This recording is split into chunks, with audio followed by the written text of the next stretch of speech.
Hello there, I'm Sarah, your natural endometriosis expert. Welcome to my podcast. This is the place to be for information, advice and tips on managing your endometriosis naturally. I've been managing my own endo now successfully for about 20 years, and I've been running my own therapy business since 2008, helping others to do the same.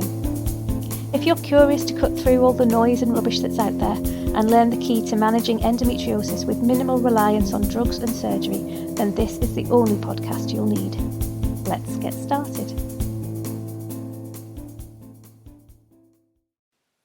Hello there. In today's podcast, I'm going to be answering one of the questions I get asked the most, and it's also one of the most contentious questions. The question is, can I cure endometriosis? And the answer is no. So it doesn't sound on the face of it particularly contentious, however it is, and the reasons why it's contentious are predominantly because it stirs up so much emotion. The first thing I'd say is that in my world, in the world of natural alternative medicine, there are very clear legal boundaries in terms of what claims can and can't be made.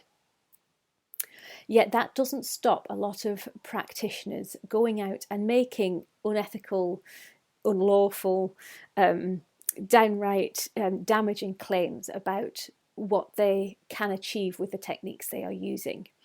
There is no cure for endometriosis. Western medicine tells us that, and I don't tell my clients, I don't tell my prospective clients, I don't put anything different in my marketing.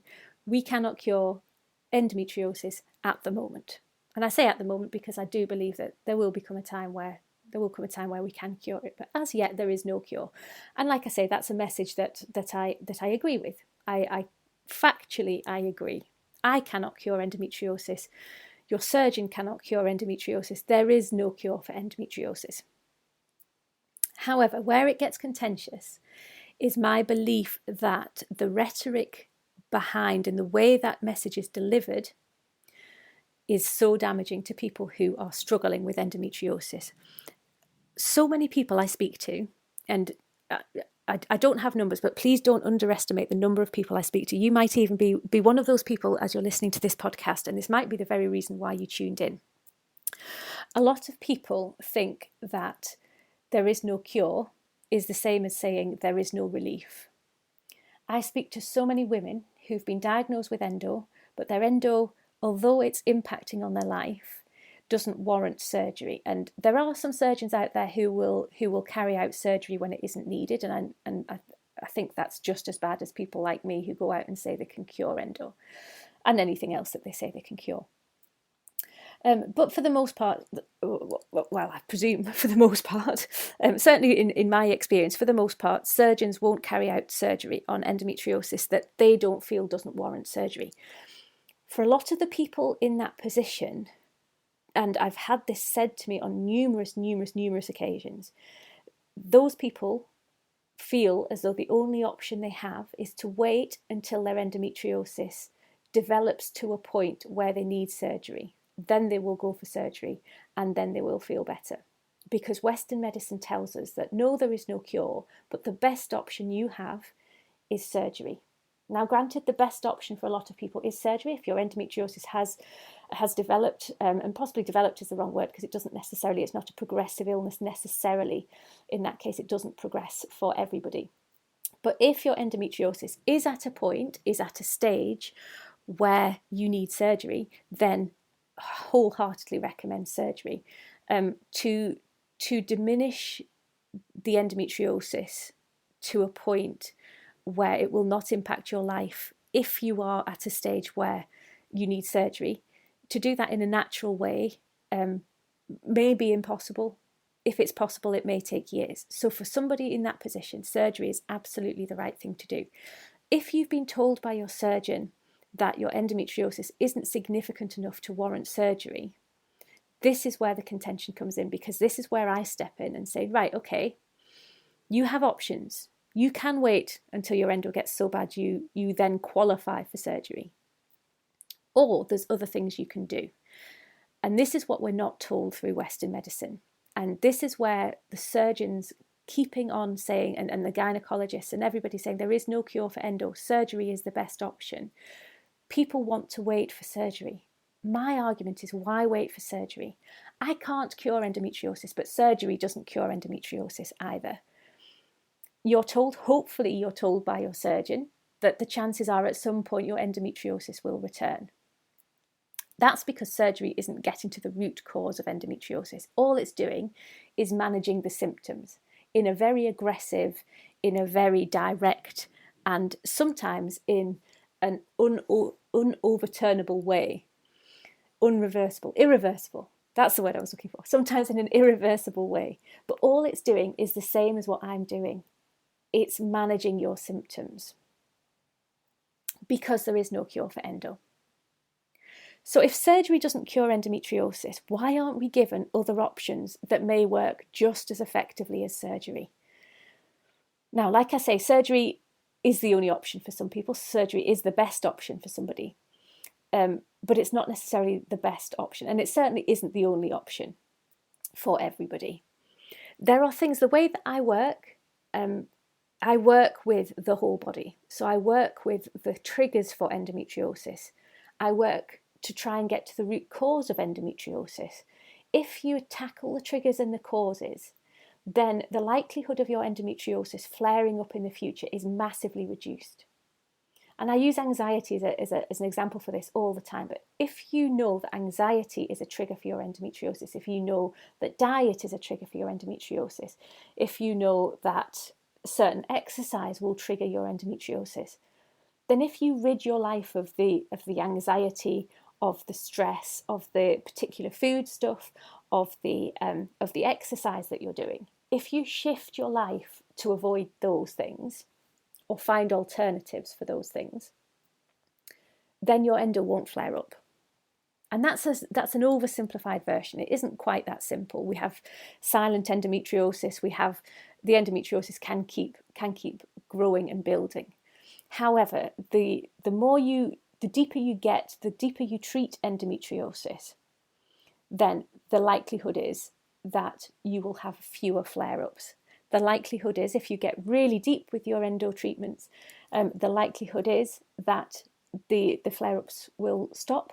The endometriosis that you have may even reduce. Now, I can only make this claim once, because I've only ever had one client that actually went back for a laparoscopy after working with me. And that happened because she had a dual diagnosis. She had polycystic ovaries as well, and she had one huge cyst on her ovary that was getting bigger and bigger, and it was causing a lot of pain. And we did a lot of work on it. We did a lot of work on everything, but that one wasn't disappearing. So she self-referred back to her gynecologist. In fact, to be fair, it wasn't a referral back, because she was seeing her gynecologist all the time. We were working together, but she went back to a gynecologist and had another laparoscopy just to check what was going on, because she was in so much pain. And her endometriosis, apart from this one cyst, her endometriosis and the other cysts had actually reduced. So the endometriosis that she came to me with was no longer there. She just had this huge cyst. Anyway, they got rid of the cyst, and I presume, I've never heard from her again, so I presume she's still fine. This was a good couple of years before COVID, and I haven't heard from her since, so I presume everything is still okay. If you are listening, you know who you are. If you are listening, then please do get in touch, because I would love to hear from you. That's one of the shames. This is a bit of a tangent now, but that's one of the shames of doing what I do. Quite often, when a client leaves, you never hear from them again, and you never know what's happened to them, if they're still okay. So yes, any ex-clients, if you're listening to this, please do feel free to drop me a line at any point and let me know how you're going on. So I cannot cure endometriosis. What I can do is support you to get on top of your own endometriosis. And it does take work. It's not a miracle cure. People out there peddling these miracle supplements, these miracle diets, it is not an easy fix. If there was an easy fix to endo, then Western medicine would be all over it, because wherever there's money to be made, you can guarantee that Western medicine will jump on it like anything. There is no money to be made in what I do in terms of a Western medicine perspective, because it is about lifestyle. And that doesn't mean to say that it's getting up at 5 a.m. and juicing all your meals and getting out and doing 4 hours of yoga a day.